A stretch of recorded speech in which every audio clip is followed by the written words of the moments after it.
ghouls and creatures of all kinds, and welcome to Wimplash, the podcast where two seasoned genre fanatics introduce their yellow-bellied best friend to the wonderful world of horror. I am one of said horror movie fans. My name is Zach, and as always, I am joined by my friend, the toe-sucking monster himself, horror movie fanatic, John Grizzly. It's me, the man with a toe for a head, John Grizzly. Welcome to Wimplash, everybody. It's lovely to be back here with my two best buddies. Wimplash, you say? Yeah, Wimplash. We're talking Welsh. And that other voice that you hear is a man more likely to euthanize a kangaroo than to ever hold a hand ever again. It's our little movie wimp, Willy Webborn. Shemai, Willy Dewey Diflas. Your Welsh is really coming along. Good work. I'm lost. I've lived in Wales my entire life and I have no idea what's going on. What did I just describe myself as, Grizz? Depressed. Yeah. That's how I feel after this one. Oh, that's very, very good. Well, I think I'm going to throw to you, Grizzly. Introduce the premise, what we're here to do for the new listeners. What we do here on Wimplash is we spin a movie wheel once a week, pick out a predetermined, no, not always predetermined actually, a randomly picked from our predetermined list of incredible horror films to introduce to our buddy Mr. Willy Webborn, who is the wimp in the lash. I'm just scared. Should you be scared yet? Well, I'll tell you this, I never want to hold another fucking hand again. My wife can fuck off. I'd much rather euthanize a kangaroo. Yeah. Like, I'm going to hold her hand, I'm never going to ask her to speak ever again. Those words will not come out. So, I'm really trying to get out of the habit of starting sentences with so. It's hard, isn't it? Yeah, I do that as well. It's horrible. Of course. Sorry, I got to stop the Welsh now. Have you been learning the Welsh today? I've been on a 3-day course. That'll be why then. You're doing good. Drí dydd, or dydd drí. No, Treaty. Ah, do better. What film have we been watching anyway, guys? This week, we have watched Talk to Me. Zach, do you want to tell us a little bit about one of my favourite films of the last 2 years? Yeah, you fucking asshole. Ever since people were able to make a career on YouTube, creators have tried their hands in the movies, whether that's the Fred trilogy, Logan Paul's Airplane Mode, or even forays into horror, like, and excuse me while I throw up in my mouth, Shane Dawson in Smiley.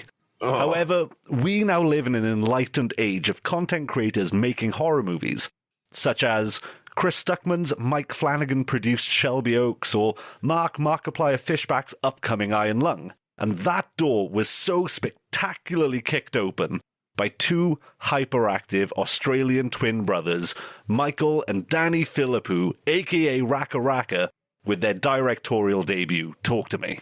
Now, the reasons I picked this film are threefold. Firstly, it's a stunning monument to what can be achieved when you truly believe in the product in your hands. Secondly, in terms of modern horror, I class this as one of the all-time greats in both its storytelling and its scares. And thirdly, and most importantly to me, I relate to this film on a deeply personal level. You see, much like the main character Mia, I too lost my mother at the age of 17 in an unexpected and tragic circumstance, and I know all too well what it feels like to be a scared child, drowning in grief and desperate to find something, anything, to fill that void.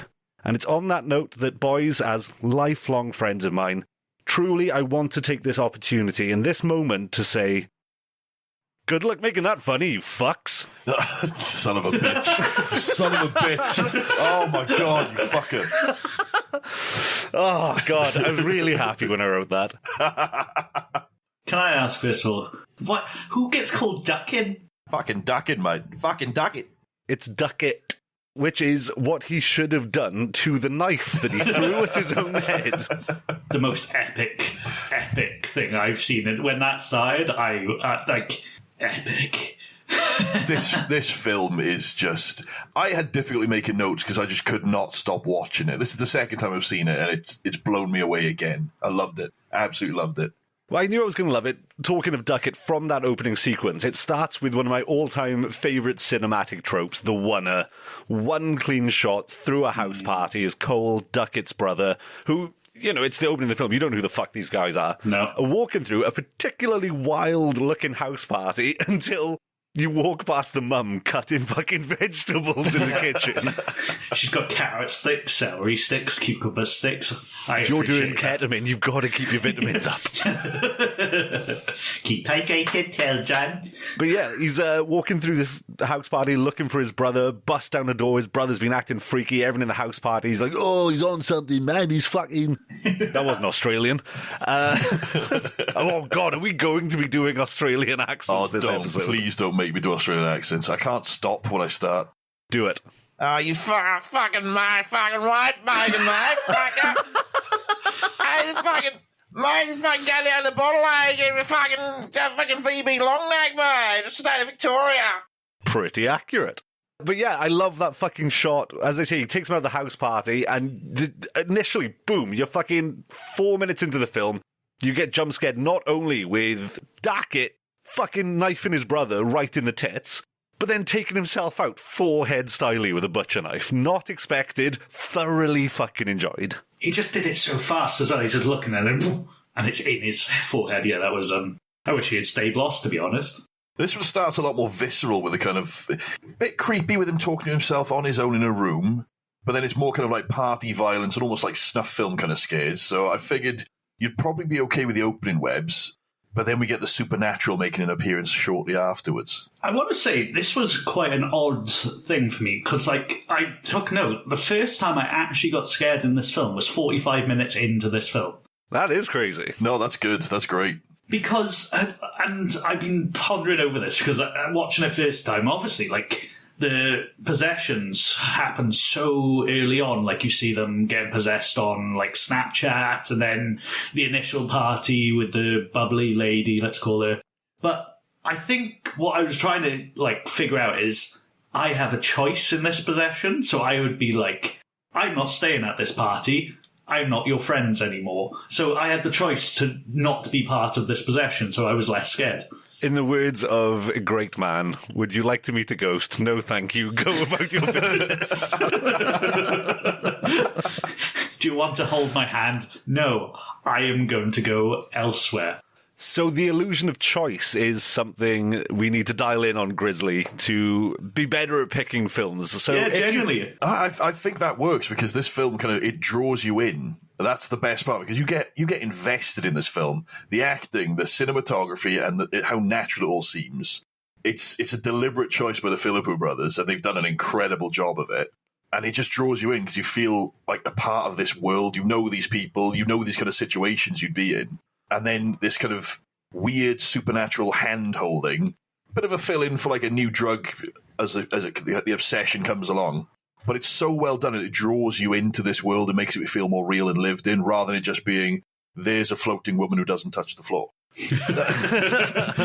Yeah, don't get me wrong, this film did scare me, but it wasn't until the real fucked up shit started happening with Riley. That was the first part where I was like, that's when the pillar really got in front of my face, let's put it like that, and I wasn't biting it. But saying about getting drawn in, I think that's what works so well in this movie, is that it is young people being directed by young people on a script written by young people. It's not 30-year-olds playing teens on a script written by a 50-year-old. It has that naturalistic of its generation kind of feel, and I think that really helps to not only invest you in the characters, but just the world feels so fucking lived in. It just makes the film feel more authentic. It's brilliantly done. I can't praise them enough. In fact, throughout this whole podcast, I will be sprinkling little facts in about the Philippou brothers because I've done a bit of research and a little bit more today, and I gotta say, I love these guys. I absolutely love these two. They're fantastic. It's fucking mental when you look at their earlier output, their YouTube channel, Raka Raka, compared to this and their follow-up film, Bring Her Back, which we will do because is one of my all-time favourite horror films. It is just so... it yet. Oh, dude, I know I haven't seen it. I've meant to, but now I'm there. I have to. I have to see it immediately. Great. Do I want to? Oh, yeah, we will be doing it for the pod. But compared to the slow burn, the, kind of creeping dread of Talk to Me and Bring Her Back to an extent, their YouTube channel, they're fucking out there. They're stuntmen, they're backyard wrestlers, they're hyperactive. All they do is just film things and smash each other about, throw each other through windows. It's so well done. Their stunt work is fantastic. You can see why they've made this transition. I haven't seen any of this. You might have seen them in passing at some point, because I know I wasn't really aware of them for years, but I'd seen like some of their stuff in passing, like someone shares a video or you scroll past it when you're like watching something and you watch it. I didn't know who they were really until I watched. This is the second time I've mentioned this YouTube channel on this podcast, Cold Ones. They went to the most remote pub in the world with Cold Ones. And I thought these two are I like these two guys. They run with my mate Adam, who now lives in Australia, so that's another little link. But they're just mental. They just feel like good guys to hang out with. And then I see this film shortly after I saw that video from Cold Ones. These are the same guys that made this. And I was like, amazing. I'm hooked. But it's not just in terms of the tonal shift in their work. It's such a considered and well thought out and brilliantly directed movie, all the way down to the colour grading. If we're looking at this against Pulse, which was blue bollocks 100% of the time. Just blue tinted nonsense. With this, the dichotomy between Mia's house, which is soft, shallow focus, her in the foreground, it's cold blue, it's sparse, her dad is always just out of focus behind, compared to Jade and Riley's house, which is warm and cropped in closely and brightly lit and full of life. It just visually plays on the themes of the disconnect and loneliness that Mia feels, having experienced the spoilers, which we didn't go into, by the way. Shit, yeah, I should have mentioned spoilers, yeah. The, as we find out, suicide of her mother. This film came out in 2022. It was filmed during lockdown. Which you wouldn't expect. Which you wouldn't expect. Apparently, just to go to that, I was watching an interview with the Philippou brothers. All the flashes of ghosts? Yeah. Those ghost actors were on set for at most half hour at a time. The old man, the first ghost you see, was on set for 10 minutes, and they had to fucking self-isolate for a week before and after just for that. He reminded me, I'm sorry, you reference your things, I reference Lord of the Rings all the time, and he reminded me of the old, what about them legs? They don't need those. He just, as soon as he popped up, I thought it was that, orc had been killed. But to go back to what I was saying, obviously it's filmed during lockdown, it came out 2022, why did Jade have the crazy frog as her ringtone? I was going to mention this. You guys, you think of that sound as the crazy frog. When I was around, when that noise first came out, it was originally just that noise over a still picture of a Formula One car. And for some reason, that was fucking hilarious to me at the time. When was that? 1972? Fuck you. This is the... Fucking, we brought out a horrible side of you. You're a bastard. It's because we've scared him and he has to bite back, doesn't he? Yeah.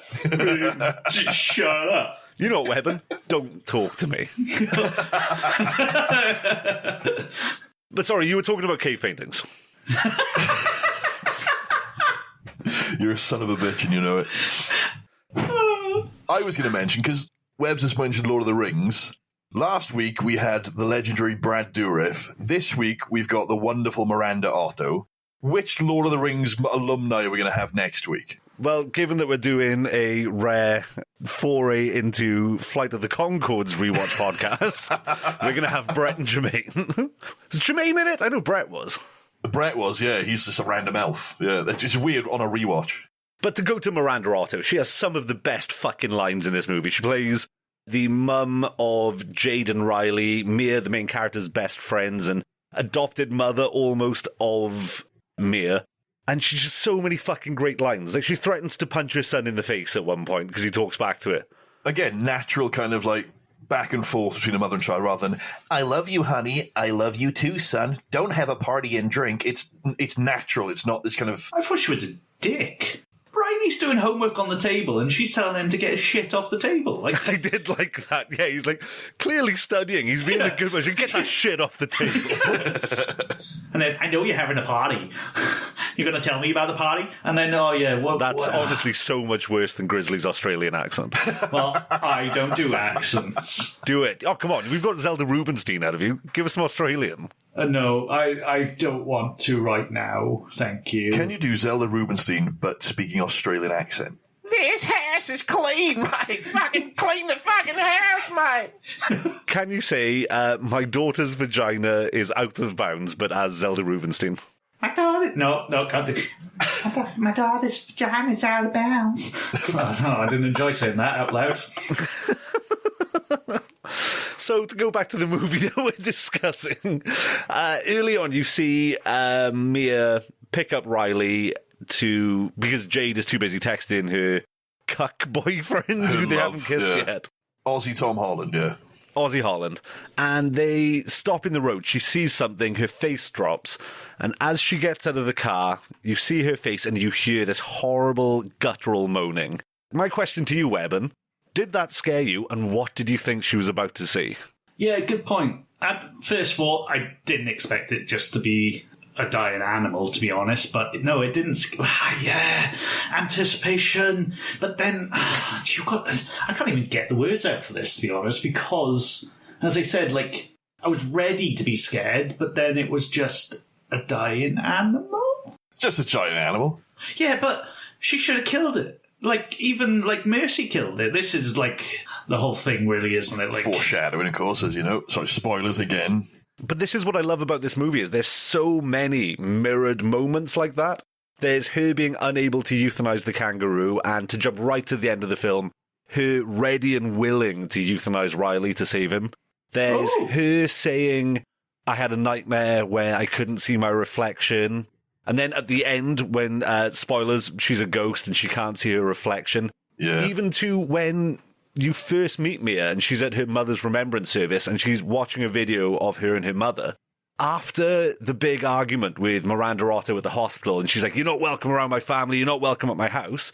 The next time you see Mia, she's watching a video of her and them, Jade, Sue, and Riley.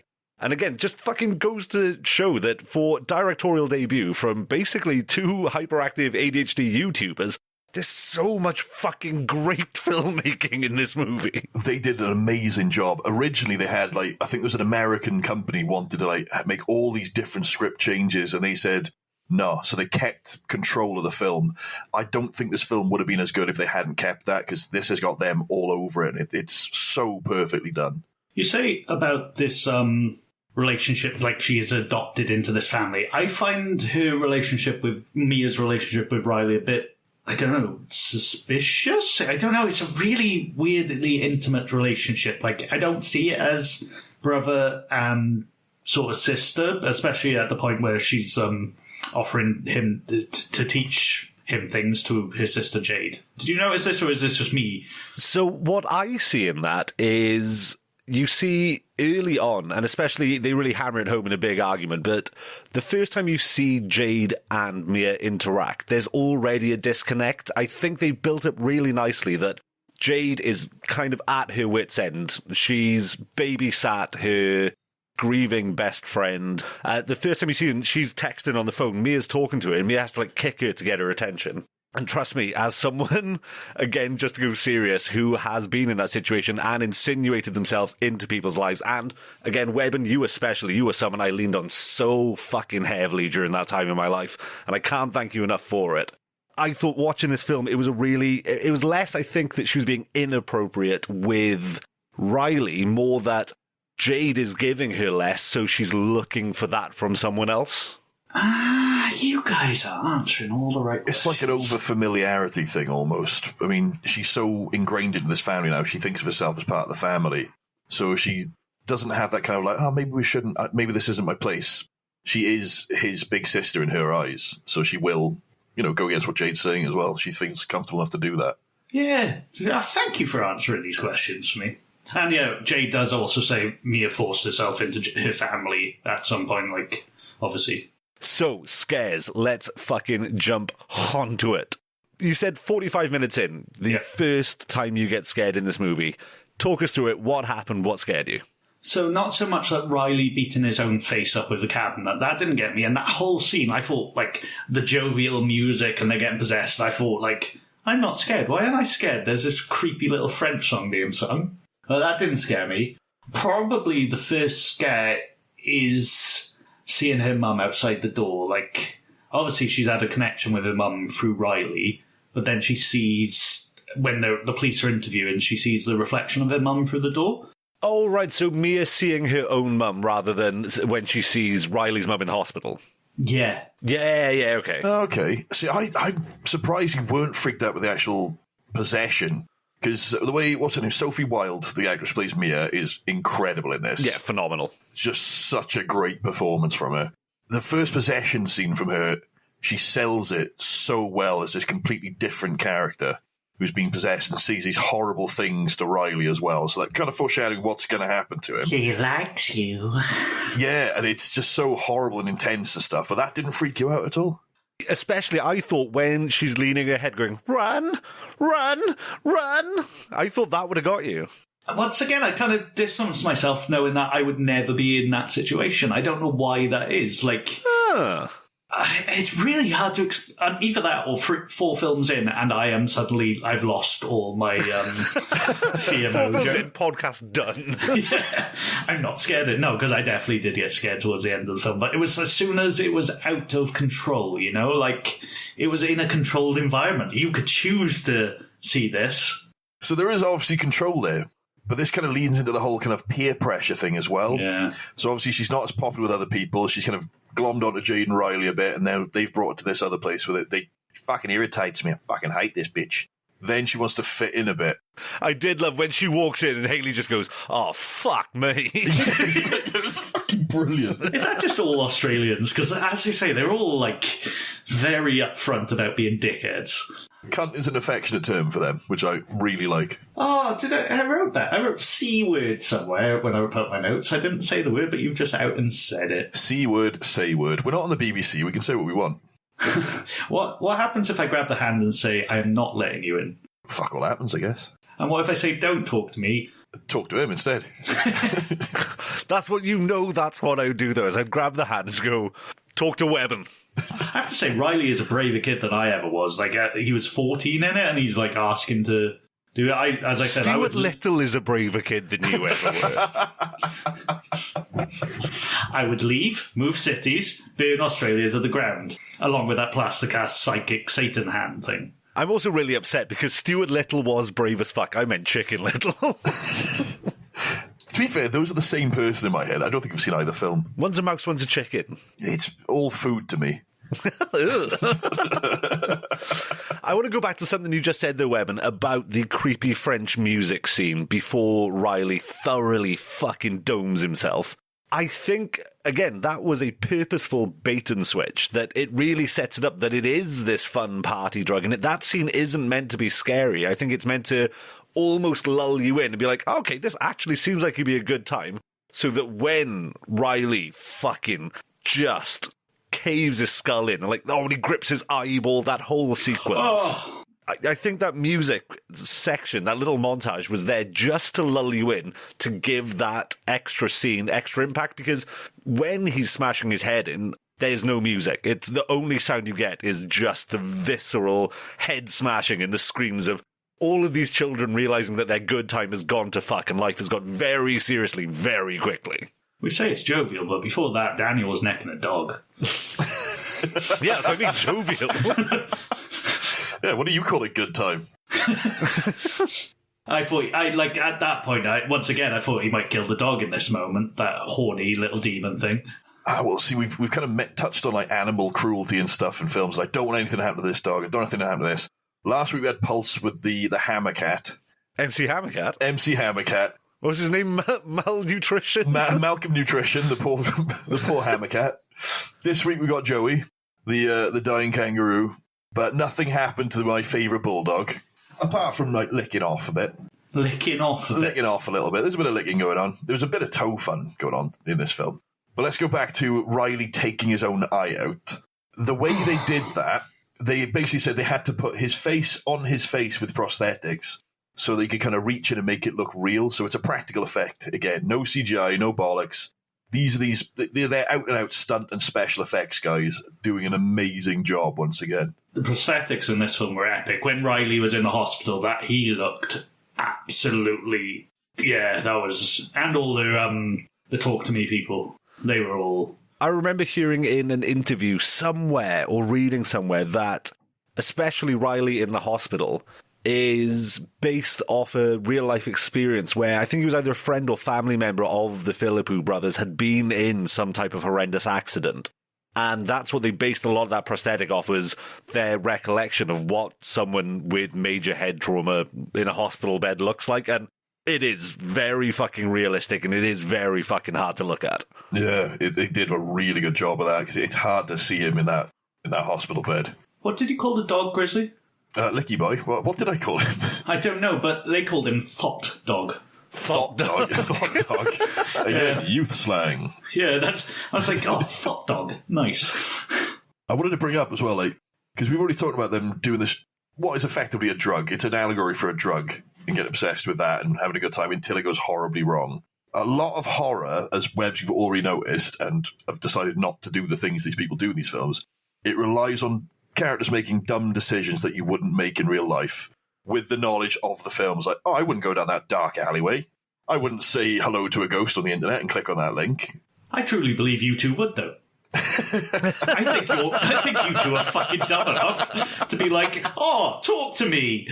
I'd love to see a ghost. I've seen a ghost, and I don't believe in them. So, another thing I had, like, obviously, that you couldn't let it go past 90 seconds. Like, that was the thing. And Mia's first attempt was over 90 seconds. But was it, like, this is just the way I was perceiving it. Was it all a dream from that point on? Was it all... So this is what I wanted to get into, is the initial ghost that Mia lets in, the drowned woman, as they call her. If you notice, she sees the drowned woman, she goes over 90 seconds, and then hilarity ensues. When Riley does his first hit of the hand, as it were, and Mia's mum comes into him, and she turns and she starts speaking to Mia and using a nickname that only the mum would know, and Mia gets really emotional and she stands. You notice she grabs the hand that Riley is holding the hand onto, and at that point is when Riley starts making drowning noises and flipping out and smashing his head. Every time you see Mia's mum for the rest of the film, she gets wetter, more bloated, and there's more of an audible underwater noise layered under every scene that she is in. So I think it's more that you're not necessarily seeing Mia's mum, it's the ghost that stayed in Mia during her going over the 90 seconds, using what she's learned from interacting with Mia and the spirit of Mia's mum to basically force her hand into giving them Riley. That's mad. Did you pick up on that at all, Webbs, the kind of underwater gurgling and things? Well, no, I just wrote that she was a slimy mum. Like, when... I mean, you're not wrong.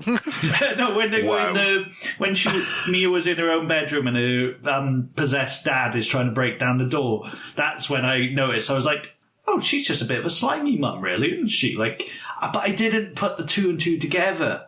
Well, if you didn't put that together either, did you kind of like notice most of the ghosts are kind of, not all of them, but some of them more pitiable than scary. So that kind of, again, like the weird woman in the corner, the foot sucker, that again, a fantastically shot and creepily done scene. Her kind of dream sequence where she kind of wakes up and sees this something in the corner. You can tell something's not right, and then it moves, and it's like, oh, that's a person crawling towards her and starts sucking the foot. She wasn't kind of a malicious kind of spirit. It didn't seem it, just kind of pitiable and sad and like, I'm dead. I'm this horrible, beaten up, dead woman. Was that more effective, like kind of making you feel sorry for them before things got really fucking creepy and horrible, or was that they're scary anyway? Yeah, she like that corner of the room scene. Yeah, fuck that.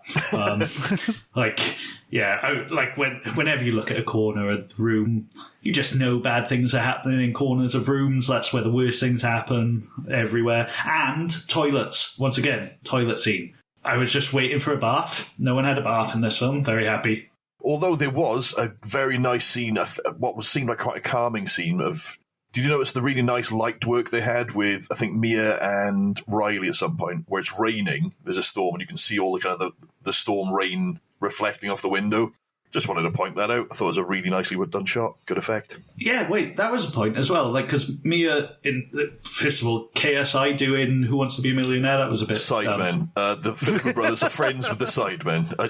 Okay, yeah, I was a bit like, where did this... I thought that was just a plug.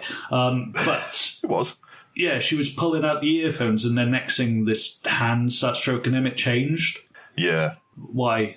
Because as the ghosts say when they initially possess Mia, it's never explicitly said why they want, but the ghosts instantly take a shining to Riley. They want, that's the whole crux of the film, is they want Riley. Maybe because he's the most young, the most innocent. And have you seen him now? He's got a nice bowl cut now. He's got a new film coming out, I was reading about the other day, but I can't remember what it's called. It's about gay kids in a cult town, to really boil it down to its bare bones. Is that the name of the film? It's called Gay Kids in a Cult. It's a trauma movie called Gay Kids in a Cult Town. Oh, fucking hell. Weird looking dude, though. I've got to give him that. His face looks like it's on too tight. And I mean, no disrespect. He's a great actor, but he looks like he's going really fast. That probably added to the effect of putting his own face on his face to pull his eye out. Well, they were skating early on in the film, and then they start smoking their cigarettes. And yes, children, they do give you cancer straight away. Immediately. Well, as Jane, the character called James, one of my favourite lines, "You fucking fetus." I need a new best friend. Grizz, go on, say it for me. Fucking fetus. That's very good. Yeah, I like the script in this. I've got to say, as someone who hasn't smoked cigarettes in 4 years now, I'm pretty sure. It's just gone 4 years. That, I don't know what it was about that scene, about two kids having their first shared cigarette experience. I was like, motherfucker, I could go for a cigarette right now. Yeah, I would have just, I would have just got rid of Mia, to be honest. Should have killed her pretty quick. The sympathetic lead character in this movie, the one whose eyes we see everything through. Again, I was watching an interview with the Philippou brothers, and they specifically pointed out that all of the ghosts you see are seen through Mia's eyes. No one else is, unless they're doing the ritual specifically, no other character in the film is seeing ghosts. All of the ghosts you see in the world are through Mia's perception. You're a twat. Why? Because you're right. I'm not right. The directors said it. Yeah, the writers and directors said it. I'm just quoting the people who made this movie. Well, they're right. Of course they are. They made the fucking movie. God damn, I hate it when these things get opened up. Everything, this is eye-opening. Yeah, much like Riley. Riley. I love doing this podcast with you, though, because you come in all scared of the movie, and then by the end of it, you look angry that we've given you this deeper appreciation of the material. It's very much it, yeah. That makes so much sense. You're a fucking twat. So talking about the brutality of this movie, I think it's only right that we cut to a little segment that I like to call Ice Z's Body Count. Surprisingly fucking low for a film that is as visceral at times that it wants to be. And given that the directors are known for otherwise making high impact, special effects driven action pieces, we have Duckett with the self lobotomy. We have Joey the kangaroo with a real bad case of car death. Well, we assume actually. Did he survive? I don't know. We see the ghost of the kangaroo towards the end of the film. Yes, we do. Before the only other death in the movie, that of, as Webborn is happy to point out, Mia, our main character. Yeah, glad you did it. Sorry. Fucking hell. Completely unsympathetic. I thought me and you were the cynical ones. I know, although I hate to admit it, I'm glad Mia's dead. Why? Tell us more about it. You can't just say, I'm glad she's dead. Tell us more. Yeah. Wait, what about her mum? We see her mum die. No, we don't. Her mum is pre-dead. What about the time where, she's having that weird dream where she's kissing Daniel and then she looks outside and her dad's on the floor with her dead mum? Pre-dead. Obviously, we have two fake-out screen deaths. We've got Cole, Duckett's brother, who gets chest stabbed at the beginning, but he comes back for a 10 out of 10, my favourite thing in horror, exposition dump later in the movie. And you also have Max, Mia's dad, who gets safety scissored to fucking back. We get to see him later in the scene, though, after Mia's death. You see him walking through the hospital, so it's only safe to assume that he survived said scissoring. Or did it happen in the first place? Well, yeah, because Jade finds him. Yeah, there's theories, because at the end, when Mia is dead, a ghost, which, again, fantastically done, we'll go back to this. Yeah. when she sees him getting on the elevator, in the lift, if you're British. Elevator. The fucking up and down box. There's a very bright light in the lift as he goes upwards. Is he going to heaven? No, he's going to the canteen. Also heaven if you're a big man like me. This is true. I'm unrelated, but I had a dream about the canteen in Debenhams the other day. Okay. Oh, like by the back, by the toilets. My specific reference for any of our listeners who lived in Swansea in the 90s. Go visit our friends in game, and then go to the canteen and go for a poo-poo. Of all the surprises of this podcast, I think that's the biggest one I've had. About the fucking Debenhams canteen. In Swansea. The reason I hate Mia so much is, once again, you say it's this peer pressure to fit in. It's her own stupid fault this happened. Should just be who she was and not try and fit in. Zach, I'm sorry, we've gone through to you reaching out and being my friend and all this. Well, this is what I mean. You are coming at that, and I don't mean this in a finger-point or accusatory way, but without the lived experience, it's easy, I feel, to say, oh yeah, she should have just been who she was. It's, from my personal experience, it fundamentally fucking changes you as a person. Have you tried being less depressed? I have for almost 18 years now. All right, you are right. But I have, once again, as a person who is scared of possession and ghosts, I have no sympathy because... But then if we're saying this as if a drug... I've never taken drugs, so I wouldn't know. But yeah, she's just trying to fit in with the party people, I suppose. Are we not peer pressuring you into horror films? Oh, no, actually, no, this is your idea, wasn't it? Yeah. Oh, we should have called this Talk to Us. It's a therapy podcast, yes, of course. This is me talking to you guys.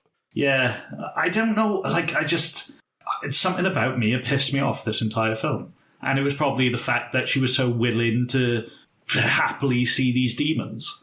She doesn't help herself, I will absolutely give you that. For when she steals the hand, takes it home, and starts doing the ritual by herself just to speak to her mum and find out how she can help Riley, obviously she's not taking into account the fact that she still has the drowned woman in her. So although she thinks she's getting a conversation with her dead mum and getting this closure and this guidance from the only person in the world that she wants to speak to, basically, she's being manipulated by a bloated corpse who wants nothing more than the soul of the boy child. Can I just point out, let the dead be dead. Don't talk to them. Just let them be dead. But they want to talk to you. That's the thing. They're not hunting for ghosts. Okay, then why as soon as they say talk to me, there's one there? It's not like talk to me and then wait 45 minutes for a ghost to turn up. It's not fucking first bus. But they're not necessarily wanting to be talked to. Like Mia walking towards the candle at the end, does she want to go talk to them? She's being summoned. Yes, because she's in a pitch black void and she sees a pinnacle of light. Wouldn't you be drawn towards that, you moth fuck?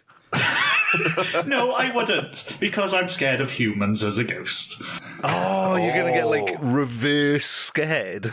Yes, the demon in Riley's bed, it reminded me of the thing from the bathtub in The Shining. It was very similar, I thought. Oh, okay. Yeah, I can see that. Yeah. Grandpa Gumpy? You can't fucking have him. Fucking mine, mate. Fucking mine.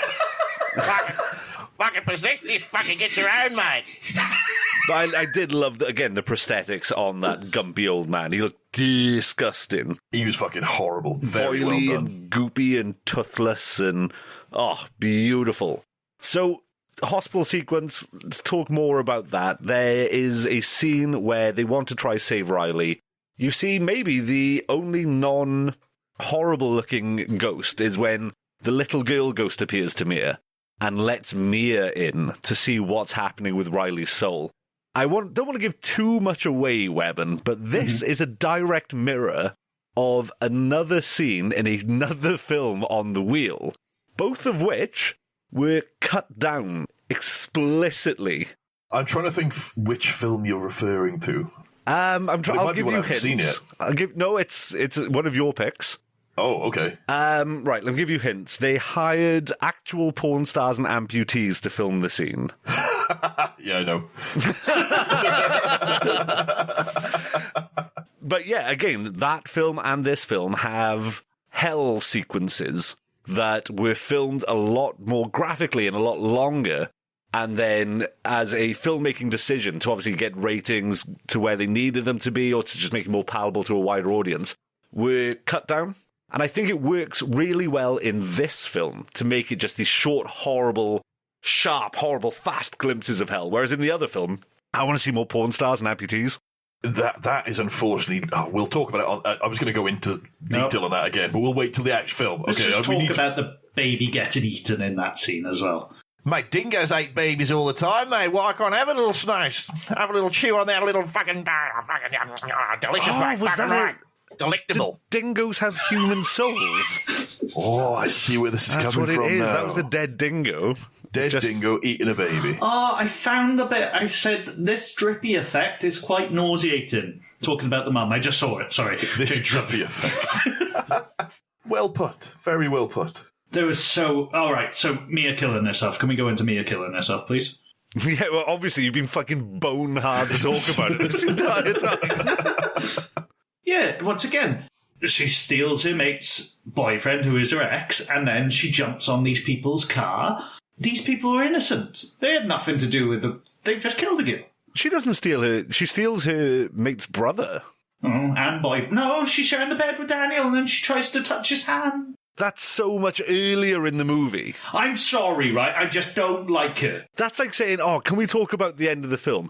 So Duckett stabs himself at the house party. I'm sorry, I thought we didn't do continuity here. We do. I'd like to think we have continuity at least within sentences.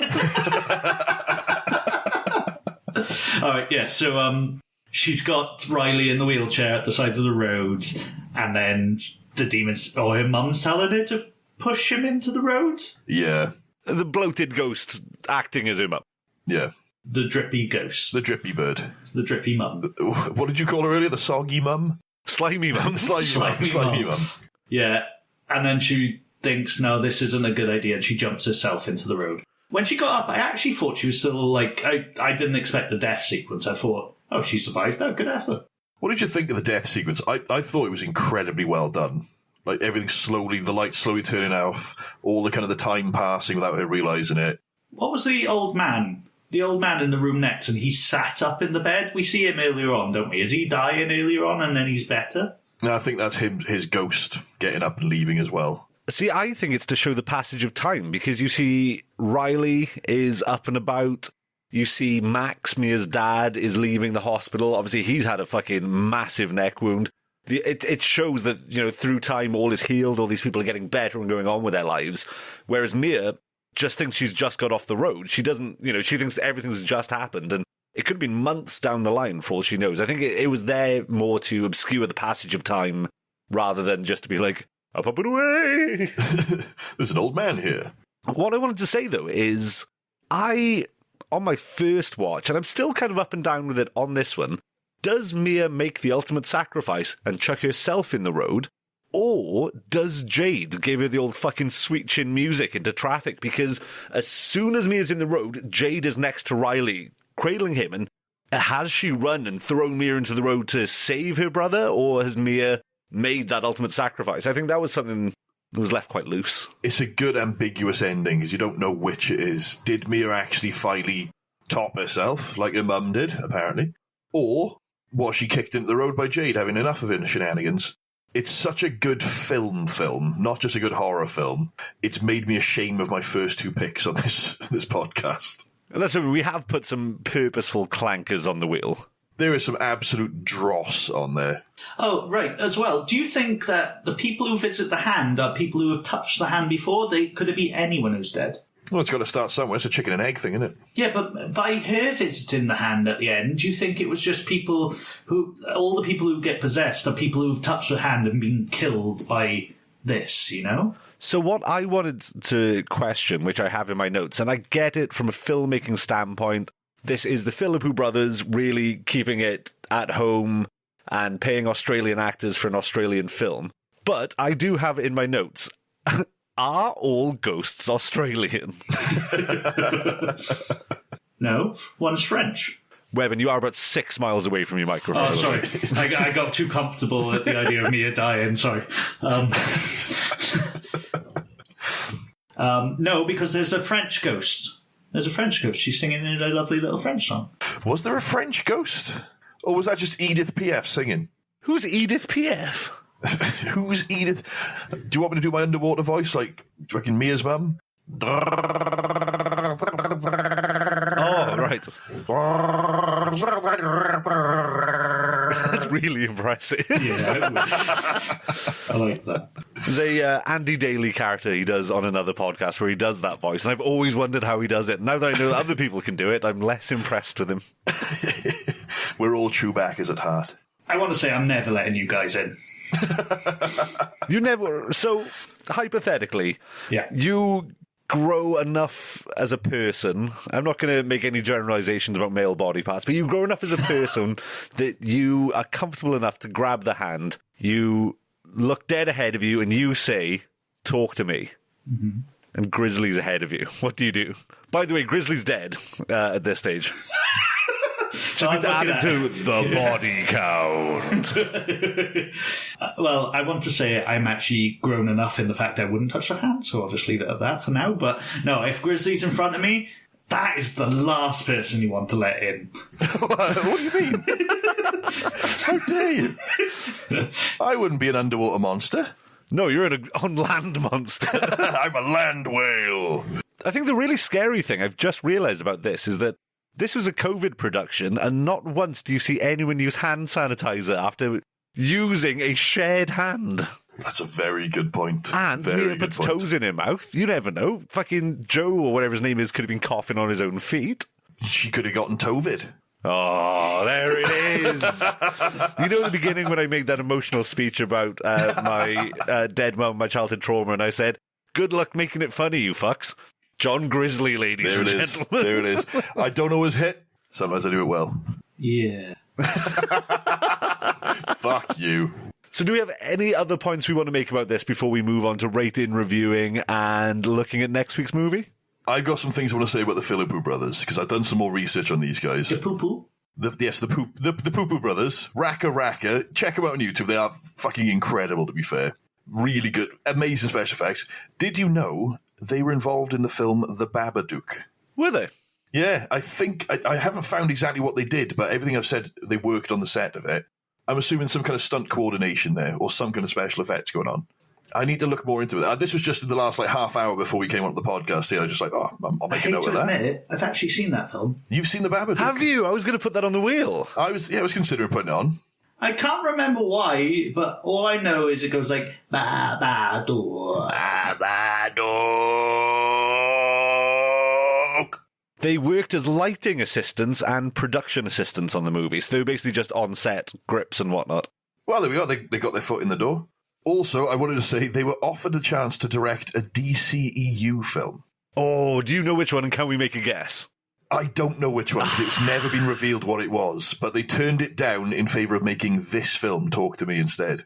So I know they were, not only when they first were making this, there was a lot of American money coming in to produce the film, but they were explicitly offered, after the success of this, a American company asked them to make a American remake of their own movie, and they basically just were like, fuck no. Fuck no. Fuck. I'm so glad they said that as well, because for fuck's sake. This is what I like. They are very, from what I've seen of them, very true to their guns. They are just two excited man-children who are just working their hardest to make the best possible outcome they can.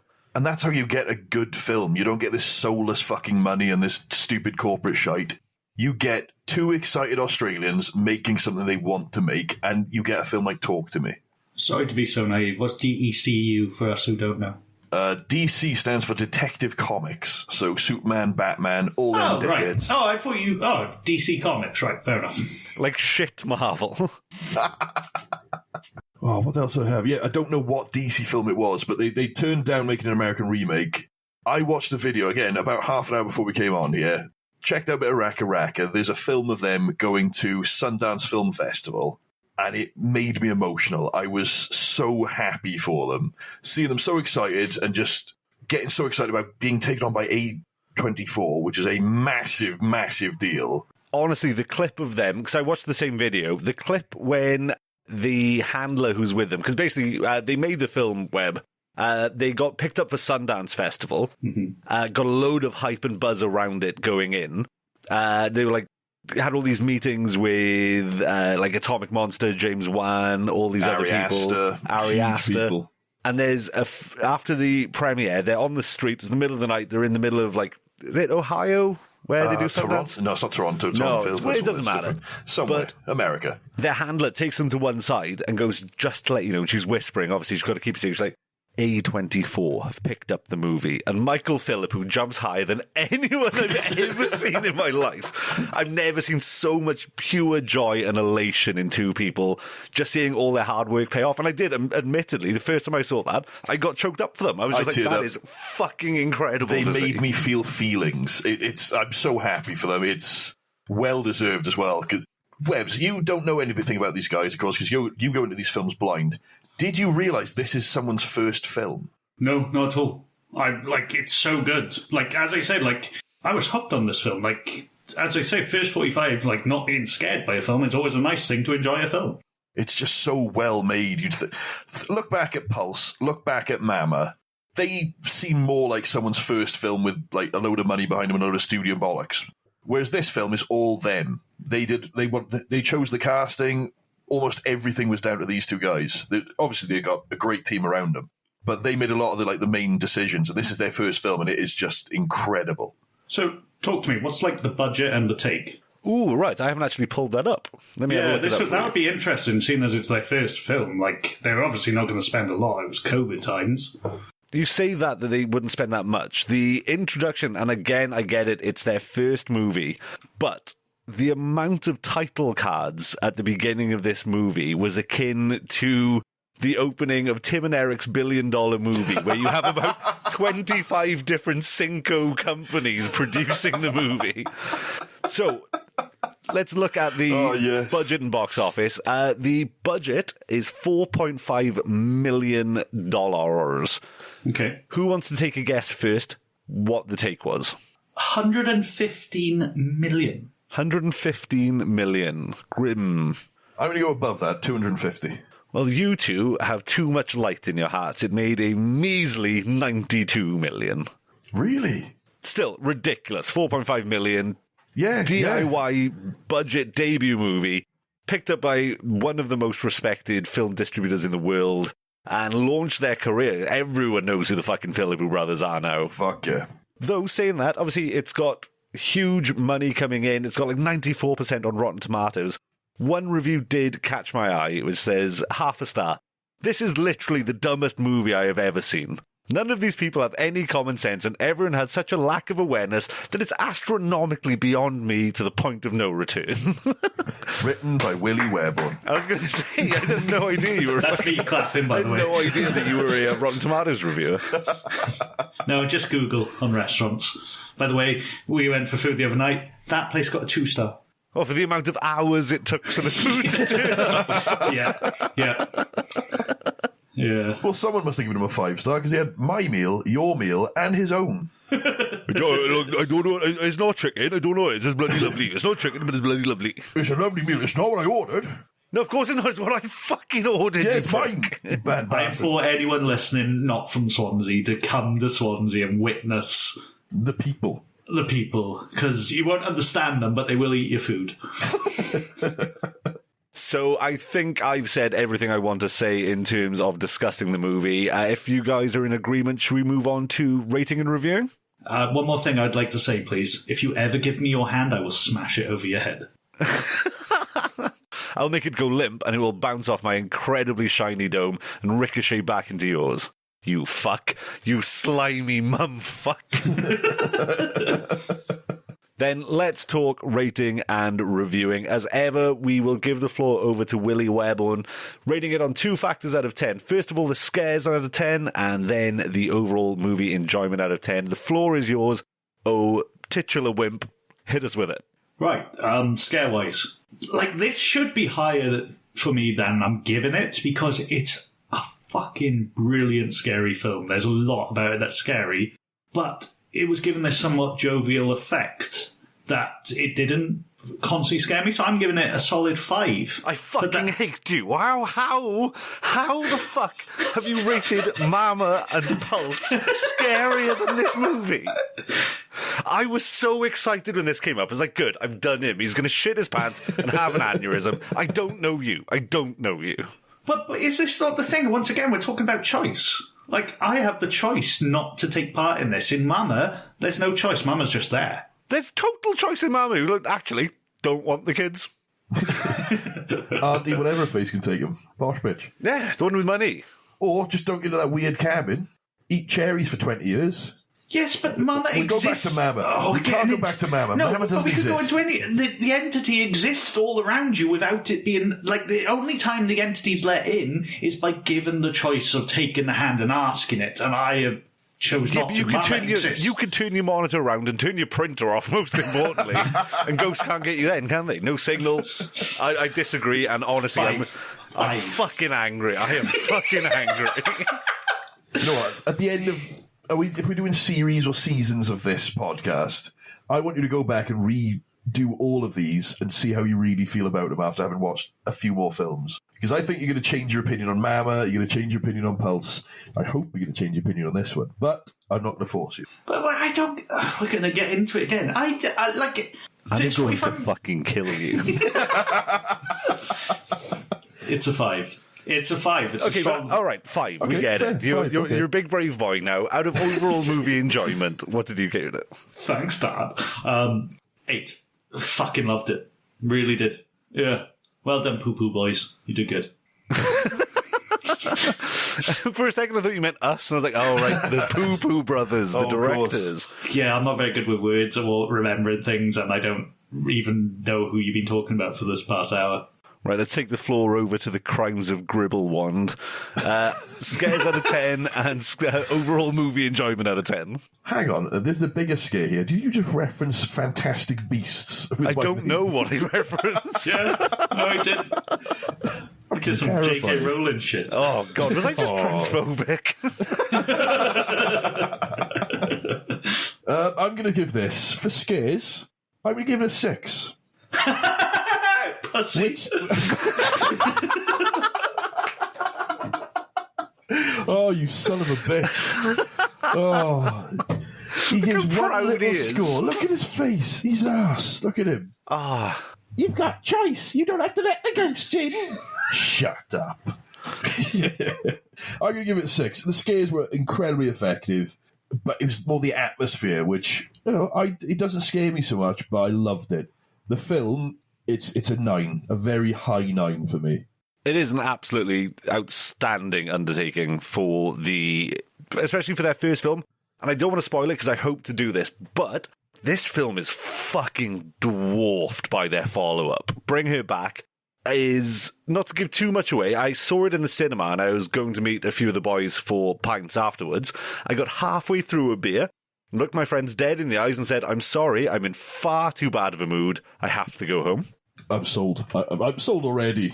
So my rating for this scares, just because I don't want to get dunked on by Webborn, I'm not going to give an honest opinion. I'm just going to give... No, fuck it. I think it's a really effective, scary movie. I think it's very well done. The atmosphere, as you said, Grizz, the overall practical effects, the possession acting is up there with the fucking Deadites. I'm going to give this a 7 for scares.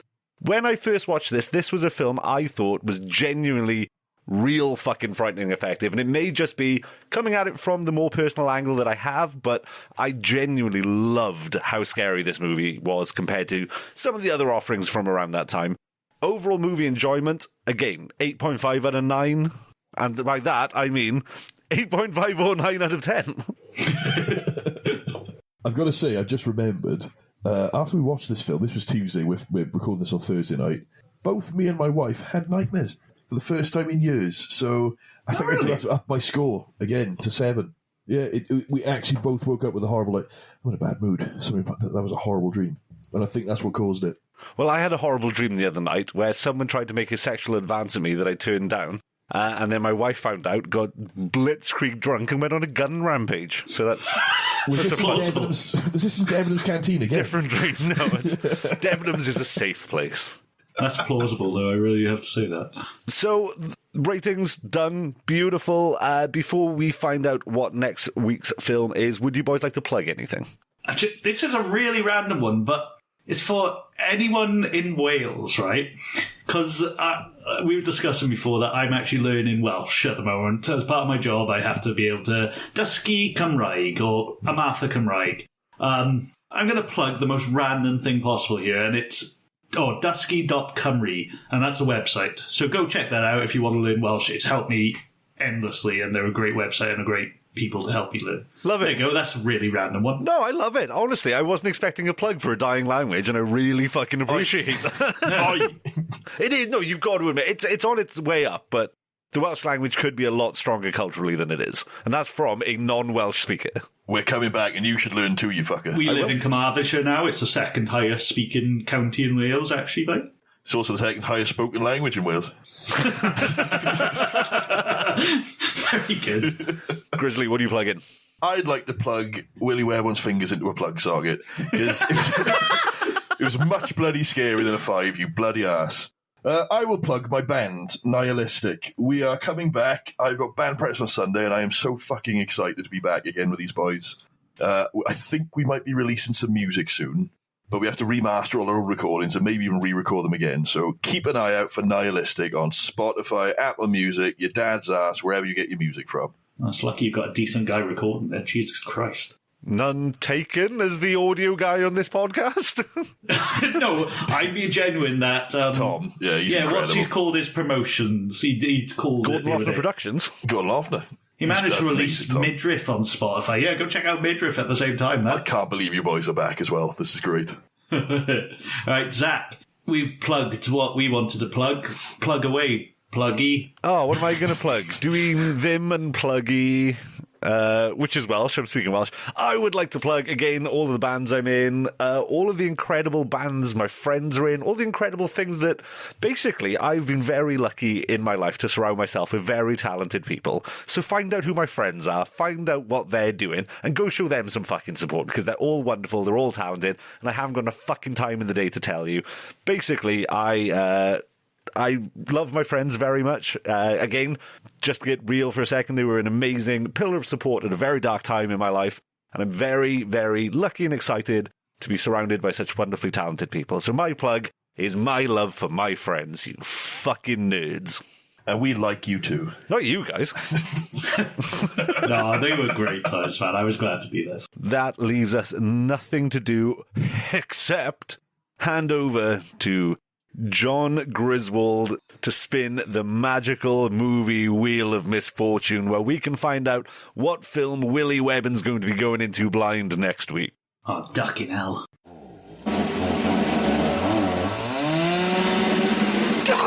Barbarian. Oh, yeah, nice. Yeah. It's another modern one. I've gone with a lot of modern ones. I like that. That's good. That's a thinker. That keeps you on your toes throughout it. I'm very excited for that. Strange enough, this is... In fact, I was going to start talking about some fucking facts on it. I'll wait till next week. Just based off the name alone, this is what we should do at the end. Of the name alone, Webborn, give us your one-sentence blurb of what you think the movie will be.